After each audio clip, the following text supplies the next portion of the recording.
Imagine you are faced with the challenge of calculating the expectation of a function under a standard two-dimensional normal distribution, but can only integrate over one of three regions.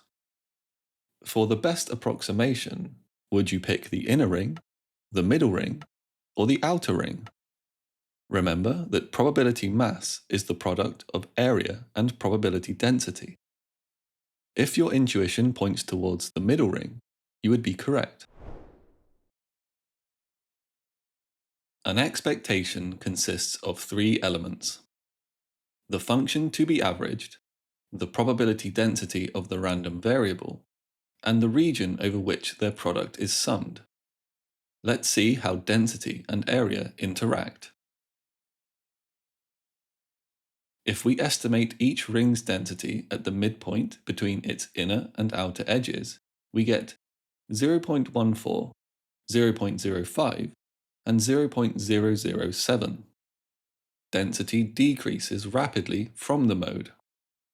At the same time, the area of each ring's projection onto the 2D plane shows the opposite pattern.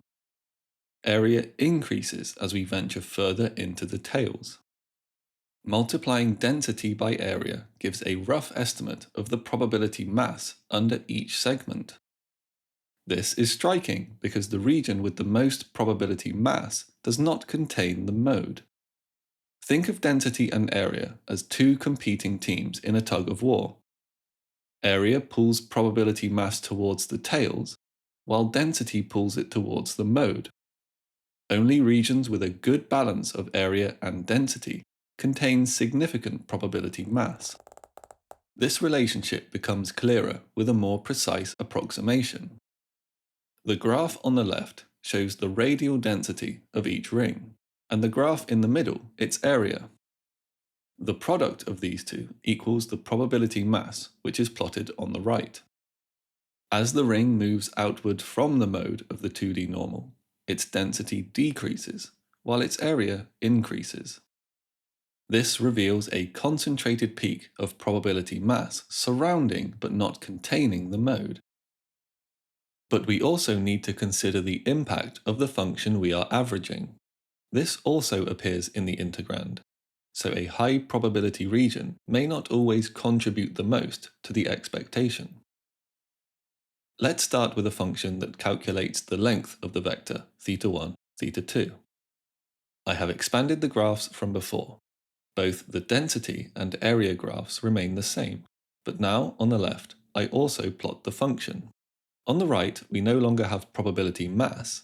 Instead, it shows a breakdown of contributions to the expected value. Repeating the approximation shows that the largest contributions still come from a region very similar to the region of highest probability. Now consider a step function that is 0 up to and including a radius of 2, and 1 everywhere else.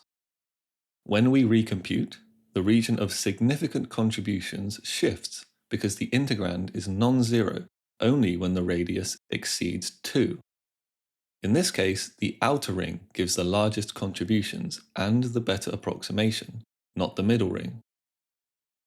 Fortunately, not all functions dominate the integrand so harshly. If we want to compute the expectation of many functions, choosing the region with the most probability mass, such as the middle ring, is a good strategy for capturing the largest contributions. One approach to quantifying these regions of high probability is through typical sets. This has roots in information theory. A typical set describes a set of sequences of independent and identically distributed draws from a probability distribution. Here, we'll assume that these sequences form a point in Rn. Of these vectors, only those with average self-information close to the distributional entropy are included in the set. The negative log of a probability, or a density, describes the amount of information it conveys. This is often called self-information. Highly probable outcomes convey little information, but rare events convey a lot. The entropy of a distribution is simply the expected value of self-information. Imagine having limited resources to represent the outcomes of a random variable with probability distribution p. What set of reduced outcomes would you compress the distribution down to, such that anything computed from it is almost indistinguishable from the full distribution? The typical set tells us to focus on outcomes with average information content relative to the distribution, neither too surprising nor too predictable. The key idea is that there are many of these average information sequences. Let's make this more concrete with an example. We can characterize the typical set of a standard multivariate normal distribution by plugging in appropriate values for these two quantities.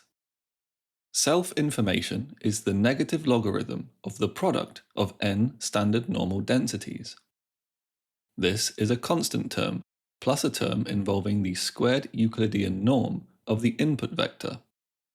The entropy of a standard normal distribution is 1/2 the log of 2 pi e. Rearranging this, we see that the typical set consists of vectors with norms approximately equal to the square root of the dimension size. We can easily convince ourselves that this is true. The squared norm is the sum of the squares of n independent standard normal random variables. This creates a new random variable distributed according to a chi-squared distribution with n degrees of freedom.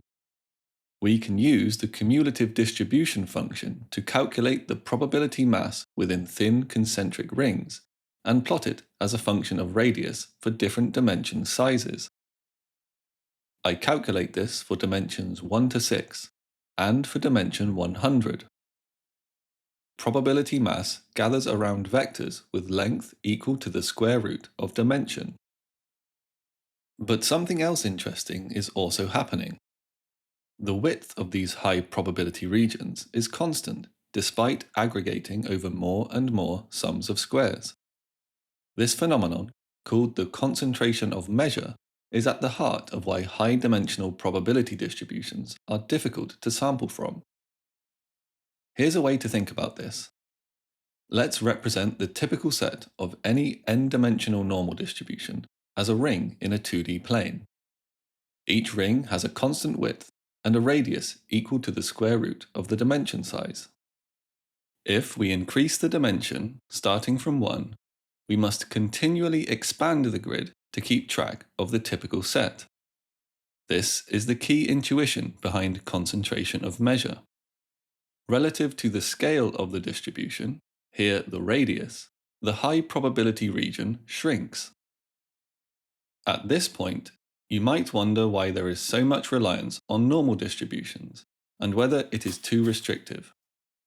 The good news is that Bayesian posterior distributions become increasingly normal as they condition on more and more data, regardless of the model specifics.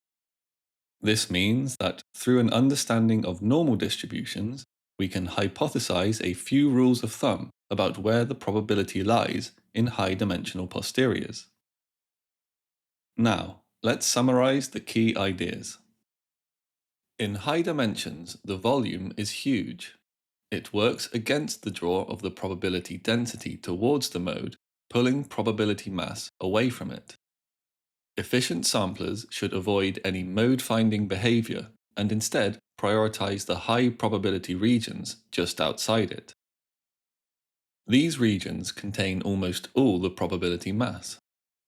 This means that any given sample from a distribution will lie in this region with high probability. Such samples can be called typical of the distribution. Typical samples are valuable for estimating expectations of functions with respect to the distribution, but may not be optimal for any specific function. As the dimension increases, the width of the high probability region shrinks relative to the distribution scale because of a phenomenon called concentration of measure. Efficient sampling must account for this imbalance in scales. Otherwise, computational efficiency will grind to a halt due to many bad proposals outside this region.